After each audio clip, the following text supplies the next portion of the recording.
hanyene kugira hanyene yemo ahubwo mu telefone umubyazo dutegera ahubwo ico uvuze nico reka ndamu telefone kanda mu phone ndumve bash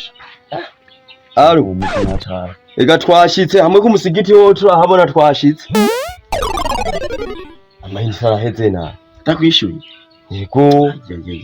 sha nanje nta ni message kweri ngo ndamwandikira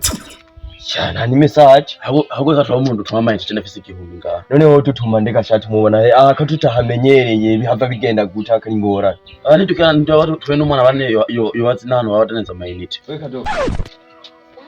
namari wewe ubanga igiharo nyene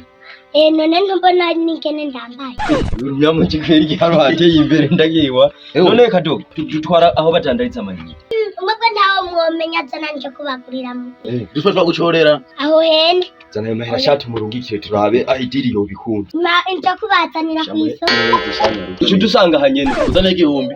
ntanashimwe kwa nunya ubangutse unyaruko tuzanira udusanga hanyene sivyo dogo udusanga hanyene mwana ubuti sawa turachomboje muhidiri ngaye irakunda ati franka bise nakapuna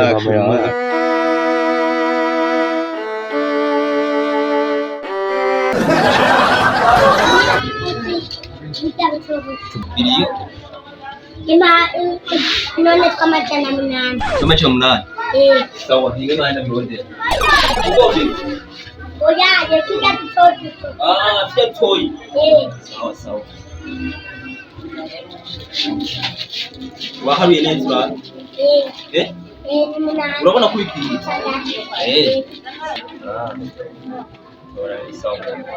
muragize neza mutumara tukushorera sawa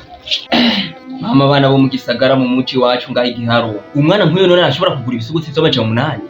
aho kweri nta muntu abinuye amafaranga cyenda za kuraba katangaruka mbi bihava bitera kandi yicaye ndahagurutse ndaryamye ntako ndagize hano mba ndarushe twekere twategeresha agakorwa yo bija hose gukwe ndika twivye aho kanyuruje ntabibona umuntu tumgeje agana atureke wadaneza fati tumama agere kufita nawe nenyene one navyo ducamo gusa vyoshika bane igiharo habaye mu muci ndokaniga je igihumbi none ukaniga kuye he ahubwo katucomoke nyene ngaha twibwe nyene vyaheranye kandi bose anga bane kaya twaye aho fite imeze byose evuze ngo ni ngaha hafa akataragaruka amahera arahise mu giharo ndabona mama yangu hatabaye mu muci ndonyene ngo cewe bantu mama amayinite cewe Vyonga Vyonga nigenda ndiko mbere y'ibisuguti ahubwo reka manze ndatuza gute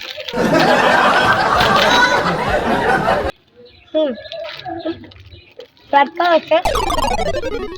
urabona ibisosi byose ndabibana byumwe ahubwo reka njya abantu bapariya rukuru utabona n'umuntu yotuma nibakume bishaye hariya ngo ndabashira amayinite